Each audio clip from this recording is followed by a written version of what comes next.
नमस्कार, आप देख रहे हैं एमपी न्यूज लाइव और मैं हूं सोनल शर्मा। अगर आप रहना चाहते हैं बाजारों से अपडेटेड और करना चाहते हैं स्मार्ट ट्रेड तो जुड़े रहिए एमपी न्यूज लाइव के मार्केट सेगमेंट के साथ, क्योंकि यहां मिलेंगी आपको वो सारी खबरें जो जुड़ी हुई है आपसे, आपकी जेब से। तो जबरदस्त सेक्शन के लिए हो जाइए तैयार, क्योंकि हम लेकर आए हैं पूरे हफ्ते के बाजारों के हाल। शुरुआत करेंगे बड़ी खबर के साथ। फिलहाल विश्व भर की मीडिया में बांग्लादेश की खबरें सुर्खियों में हैं। वो इसकी पॉलिटिकल अस्थिरता और इसकी सोशल फ्रेमवर्क के कारण है। लेकिन आज हम इसकी पॉलिटिकल अस्थिरता के बारे में बात नहीं करेंगे, बल्कि बात करेंगे इसके भारत के ऊपर पड़ने वाले इफेक्ट के ऊपर, क्योंकि बांग्लादेश साउथ ईस्ट एशिया का सबसे तेजी से ग्रो होने वाली इकोनॉमी है। इसके अलावा कई सारे ऐसे इकोनॉमिक स्टैंडर्ड हैं जैसे जीडीपी है। इसके अलावा कई सारे कोर सेक्टर्स की ग्रोथ है, जिसमें ये कई मौकों पर भारत को भी पीछे छोड़ चुका है। इसके अलावा अगर इंटरनेशनल बाजारों के बारे में बात करें, इंटरनेशनल टेक्सटाइल मार्केट्स के बारे में बात करें, तो जो टेक्सटाइल एक्सपोर्ट होता है उसमें बांग्लादेश, जी हाँ जरा ध्यान से सुनिएगा, दुनिया भर में जो टेक्सटाइल इंपोर्ट का जो देश है, सबसे बड़ा जो देश है, उसमें बांग्लादेश फिलहाल दूसरे नंबर पर आ चुका है। और अगर हम सिर्फ अमेरिका के बारे में बात करें तो अमेरिका का जो टोटल टेक्सटाइल इंपोर्ट होता है उसमें जो बांग्लादेश की पार्टनरशिप है वो 10 से 20% तक की है। और कई सारे ऐसे इंटरनेशनल प्रोजेक्ट्स हैं जो कि बांग्लादेश भारत से कई मौकों पर छीन चुका है। तो अगर आप अगली बार बात करें कि बांग्लादेश तो किसी टके का देश है, तो सावधान हो जाइए जनाब, क्योंकि बांग्लादेश का ये टका कई मौकों पर भारत के रुपए के ऑलमोस्ट बराबर आ चुका है। और अगर बांग्लादेश यही आर्थिक रफ्तार जारी रखता है तो बांग्लादेश का ये टका हो सकता है आने वाले कुछ समय में भारत के रुपए को भी पीछे छोड़ दे। बहरहाल अगर हम आज की बात करें तो जो बांग्लादेश की टेक्सटाइल कंपनीज फिलहाल मुश्किलों में हैं। और ये खबर आने के बाद भारत की टेक्सटाइल कंपनीज के जो शेयर हैं उनमें 10 से 20% तक की वृद्धि हो चुकी है, क्योंकि इनका जो सबसे बड़ा कॉम्पिटिटर है वो फिलहाल दिक्कतों का सामना कर रहा है। हालांकि हमारी जो टेक्सटाइल कंपनीज का जो कई बार जो रॉ मटेरियल है, कई सारी केमिकल कंपनीज का जो रॉ मटेरियल है, कई बार 80% से ज़्यादा का इसका जो इम्पोर्ट होता है वो बांग्लादेश के जरिए ही होता है।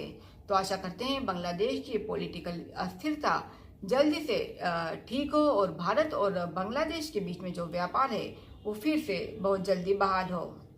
चलते हैं दूसरी बड़ी खबर की तरफ। हमारी जो दूसरी बड़ी खबर है वो इंटरनेट बैंकिंग और इंटरनेट बैंकिंग के फ्रॉड और साइबर फ्रॉड के बारे में है।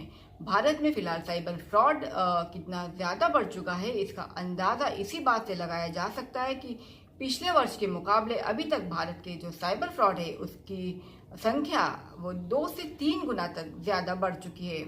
इसके अलावा 1700 करोड़ से ज़्यादा का जो नेट बैंकिंग फ्रॉड है फिलहाल सामने आ चुका है। हालांकि अच्छी बात यह है कि अभी तक पुलिस करीब 100 करोड़ से ज़्यादा का कैश बरामद कर चुकी है। तो अगर आप भी करते हैं इंटरनेट बैंकिंग का सबसे ज़्यादा इस्तेमाल तो सावधान हो जाइए। इस बैंकिंग का जो इस्तेमाल करते हैं तो वो जो आरबीआई की गाइडलाइन है उसके मुताबिक ही करें। और अगर आपको साइबर फ्रॉड का सामना करना पड़ता है तो आप 1 घंटे के अंदर ही, जिसको कि गोल्डन आवर कहा जाता है, इस गोल्डन आवर के अंदर ही आप रिपोर्ट करें, जिससे आपकी जो कैश रिकवरी की संभावना है वो काफ़ी बढ़ जाए। चलते हैं अब इस हफ्ते के बाजारों के हाल जानने। इस हफ्ते की जो शुरुआत रही वो ब्लैक मंडे के साथ रही। इस हफ्ते की शुरुआत को ब्लैक मंडे कहना गलत नहीं होगा, क्योंकि इस हफ्ते की शुरुआत में हमने साल की दूसरी सबसे बड़ी गिरावट देखी, जहां सेंसेक्स 2500 अंकों से ज़्यादा लुढ़कता हुआ नजर आया। वहीं निफ्टी ने भी 700 से 800 अंकों का गोता लगाया। हालांकि हफ्ता बंद होते होते सेंसेक्स और निफ्टी ने काफ़ी अच्छी रिकवरी दिखाई और सेंसेक्स और निफ्टी करीब 1% तक चढ़ करके बंद हुए। इसमें सबसे ज़्यादा जो पार्टनरशिप रही वो automobile sector, oil and gas sector और फार्मा सेक्टर की रही।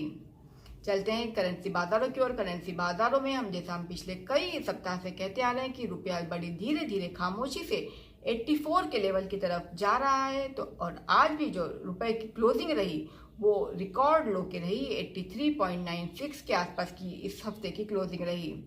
चलते हैं कमोडिटी बाजारों की ओर। कमोडिटी बाजारों में फिलहाल जो सोना है वो 70,000 के नीचे ट्रेड करता हुआ नजर आ रहा है। वहीं जो चांदी है वो 80,500 के आसपास स्टेबल बनी हुई है।